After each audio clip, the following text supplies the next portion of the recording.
Hai teman-teman, jumpa lagi dengan saya Dr. Adi W. Gunawan. Dalam kesempatan ini saya akan membahas topik berjudul proses hipnoterapi.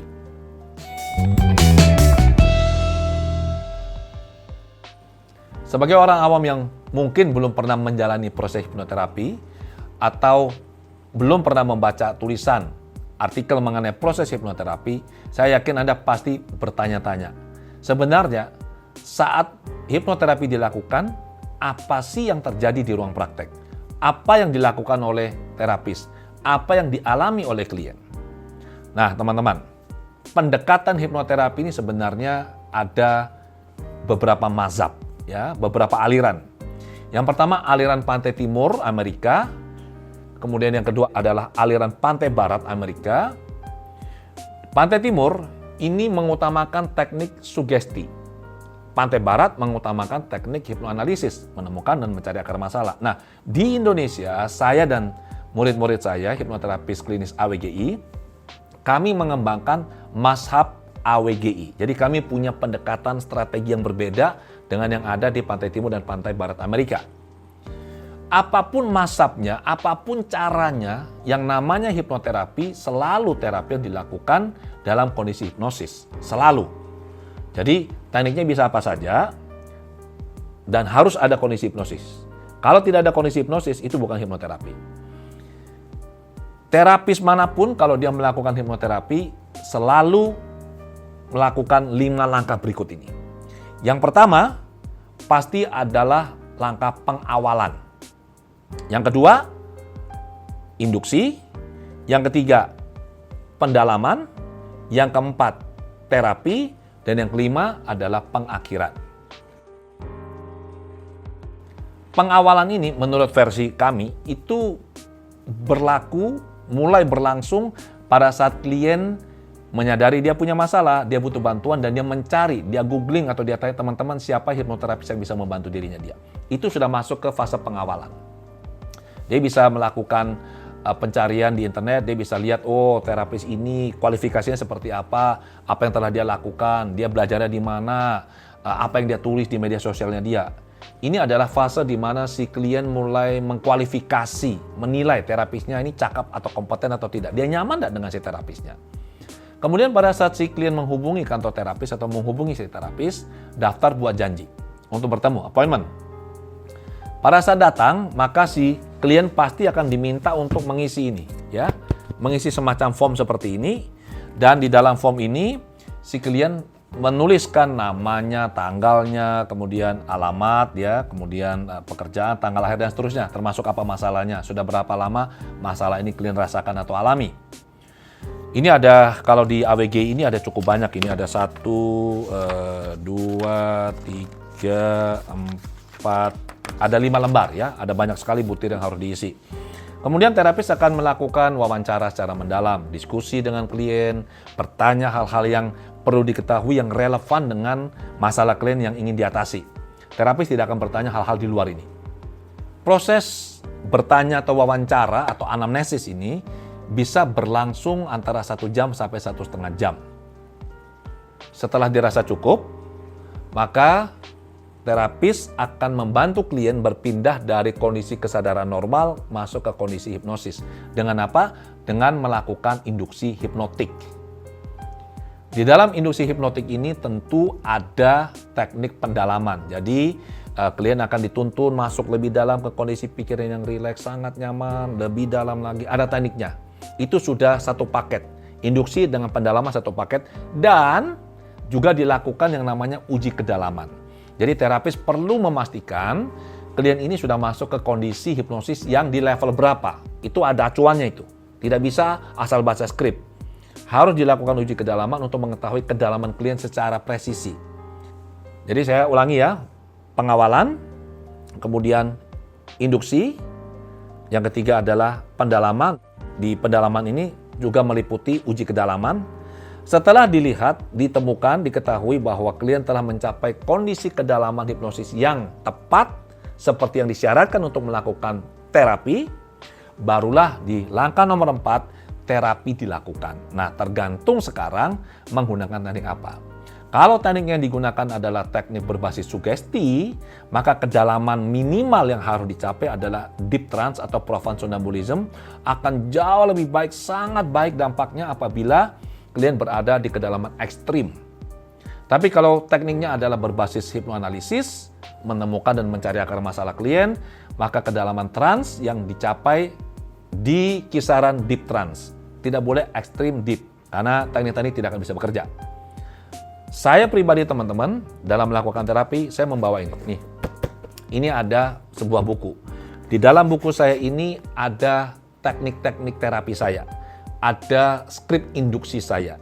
Ada skrip-skrip sugesti yang sudah saya susun dengan sangat cermat untuk kondisi-kondisi tertentu. Jadi misalnya nih, kalau saya mau induksi orang ya, saya tidak akan hafal. Saya tidak akan menggunakan apa yang ada dalam pikiran saya, walaupun saya hafal ya. Saya akan membuka ini dan saya akan baca. Oke, jadi misalkan sekarang rasakan, saya akan baca. Klien yang tidak mengerti ini justru bilang begini, "Loh Pak Adi, Bapak ini nggak profesional loh." Saya bilang, maksudnya Anda gimana? Masa untuk induksi saja Bapak baca, Bapak nggak hafal? Saya bilang, loh, Anda mau saya baca skrip yang sudah saya susun, yang saya gunakan sudah sekian tahun ya, dengan hasil yang sangat baik dan akurat, atau Anda mau saya pada saat saya menginduksi Anda atau memberikan sugesti pada Anda, itu saya baru mulai berpikir ini apa yang saya mau sampaikan pada Anda. Ada kemungkinan enggak saya salah berucap dan Anda tidak tahu loh kalau saya salah. Dia bilang ada kemungkinan. Nah, kalau saya tidak menggunakan skrip itu saya profesional atau tidak? Ya benar juga ya kata klien saya. Jadi idealnya adalah skrip itu dibacakan, bukan dihafal. Bagaimana dengan skrip sugesti? Sama, di belakang ini ada banyak skrip sugesti yang saya sudah susun dengan cermat untuk kasus-kasus khusus. Oke? Jadi saya tinggal buka halamannya, saya tinggal baca. Kalau saya menggunakan sugesti ya, kamu begini, ya bla bla bla bla, saya baca. Akan sangat riskan apabila setelah pengawalan, setelah induksi, setelah pendalaman dan uji kedalaman, kalau saya menggunakan teknik sugesti, saya langsung on the spot, saya berpikir dan mencipta atau mengarang sugesti yang saya berikan pada klien. Itu sangat berbahaya. Saya tidak berani melakukan. Oke? Sekian tahun saya praktek mulai tahun 2005, saya tidak pernah berani dan tidak pernah menganjurkan murid-murid saya melakukan ini. Karena risikonya terlalu besar. Kenapa? Anda bisa bayangkan, kita harus berpikir, menyusun skrip, kemudian kita harus menyampaikan skrip ini kepada klien. Skrip ini akan diterima oleh bawah sadar klien dan itu dijalankan loh. Dan kalau kita salah ucap, kita bisa lupa, salah ucap, kita tidak sadar kita salah ucap, atau bahkan klien tidak tahu kalau kita ini salah ucap, salah memilih sugesti atau kata. Akibatnya apa? Dampaknya bisa negatif. Kalau mau menyusun skrip, menurut hemat kami ya, hemat saya, skrip ini perlu disusun sebelumnya. Jadi setelah lewat sesi wawancara mendalam akan ketahuan ini. Satu contoh. Ada anak yang mengalami school phobia, dia takut ke sekolah. Untuk bisa, lihat ya, masalahnya adalah anak takut ke sekolah. Fobia sekolah. Masalahnya cuma satu loh. Itu kalau dibikin skrip, itu bisa 2 halaman itu. Kita harus memeriksa, ini masalahnya dia apa, bagaimana dengan temannya, bagaimana dengan gurunya, perasaannya bagaimana, dan masih banyak hal yang lain. Baru dari situ kita bikin skripnya, dan ini tidak mudah. Ada 16 aturan yang harus diikuti dalam menyusun skrip yang baik dan benar dan efektif. Nah, sama juga dengan kalau misalkan menggunakan teknik hipnoanalisis ya, di tahap terapi ini, tahap 4, maka teknik-teknik ini juga tidak perlu dihafalkan. Ya cukup aja dilihat, misalkan saya mau melakukan teknik regresi, misalkan ya regresi dilakukan dengan cara, oke, saya akan baca tekniknya. Oke, saya mau melakukan teknik apa, saya tinggal baca, tidak perlu dihafal, ikuti saja seperti itu. Justru ini profesional, karena kita tidak bisa main-main dengan pikiran orang. Sesuatu yang kita bisa baca, karena sudah kita siapkan, lebih baik dibaca. Tidak asal ngarang seperti itu. Nah, setelah selesai di tahap 4, setelah terapis memberikan sugesti atau melakukan teknik hipnoanalisis dan rekonstruksi pengalaman traumatik, kita tentu saja membawa klien keluar dari kondisi hipnosis. Ini namanya pengakhiran. Nah, setelah pengakhiran ini, kita perlu melakukan uji hasil terapi. Caranya bagaimana? Mudah. Misalnya klien ini takut dengan kecoa. Dan sebelumnya kita tunjukkan dia gambar kecoa, dia ketakutan. Atau membayangkan kecoa saja dia ketakutan. Maka setelah terapi, kita perlu melakukan uji hasil terapi. Caranya adalah apa? Kita minta dia membayangkan kecoa atau melihat kembali gambar kecoa. Kalau terapi kita efektif, berdampak terapeutik positif dan signifikan, maka setelah terapi, selesai sesi pengakhiran, ya, klien pada saat membayangkan kecoa atau melihat gambar kecoa, dia tidak lagi bereaksi secara negatif. Dia sudah netral, sudah normal. Nah, ini harus dilakukan untuk memastikan terapi ini jalan atau tidak, efektif atau tidak, berdampak atau tidak. Jadi tidak ada ceritanya itu setelah terapi, setelah pengakhiran klien langsung pulang. Itu nggak ada ceritanya itu, nggak boleh seperti itu. Terapis harus melakukan uji hasil terapi. Kalau terapinya efektif, kliennya langsung clear, sembuh. Kalau klien setelah dikasih lihat itu masih juga nggak nyaman, ada dua kemungkinan. Nggak nyamannya sama seperti sebelum terapi, itu berarti terapinya sama sekali nggak efektif, atau tingkat ketidaknyamanannya mungkin perasaan takut, geli atau jijiknya itu tadi di angka 10 misalkan sudah turun ke angka 3 atau 4 atau 2, maka terapinya efektif tetapi belum tuntas. Maka ini bisa dilanjutkan ke sesi berikutnya.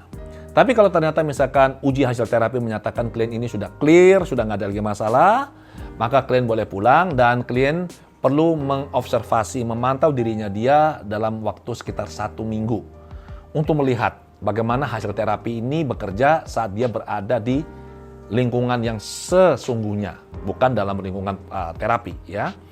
Apabila dalam 1 minggu ini ternyata klien tidak menunjukkan reaksi berlebihan, dia biasa-biasa saja, dia kecoa, ya, maka klien ini dinyatakan sembuh sepenuhnya melalui proses terapi. Dan saat itulah terapis memutuskan melakukan terminasi. Jadi tadi kan ada 5 nih. Pengawalan, kemudian adalah induksi, pendalaman, kemudian ada uji kedalaman di sini, dilakukan terapi, dilakukan pengakhiran. Apabila hasil terapinya optimal, tidak lagi ada masalah, maka terapis bisa memutuskan dilakukan terminasi. Terminasi berarti tidak perlu lagi ketemu terapis, tidak perlu lagi diulang terapinya. Tapi kalau ternyata masih ada reaksi yang kurang baik, berarti terapinya tidak maksimal, belum sembuh sepenuhnya, maka klien perlu jumpa lagi terapis dan 5 tahap ini diulangi lagi. Sampai benar-benar clear, setelah clear barulah dilakukan terminasi. Jadi begitu ya teman-teman ya, semoga apa yang disampaikan ini bisa bermanfaat, sehingga paling tidak Anda mengerti, Anda tahu proses hipnoterapi itu seperti apa. Saya akhiri dengan ini. Hipnoterapi adalah proses yang hanya terjadi apabila dua belah pihak bersedia bekerja sama, yaitu klien dan terapis. Jadi ini adalah tanggung jawab klien dan terapis untuk bersama-sama mengatasi masalah klien. Kalau ada kerjasama yang baik, klien percaya sama terapis, terapisnya kompeten, maka masalah yang berhubungan dengan perilaku dan emosi dapat diatasi dengan mudah, cepat, efektif, dengan hasil terapeutik yang positif dan bertahan lama. Oke, demikian dari saya teman-teman. Terima kasih, sampai jumpa di video berikutnya.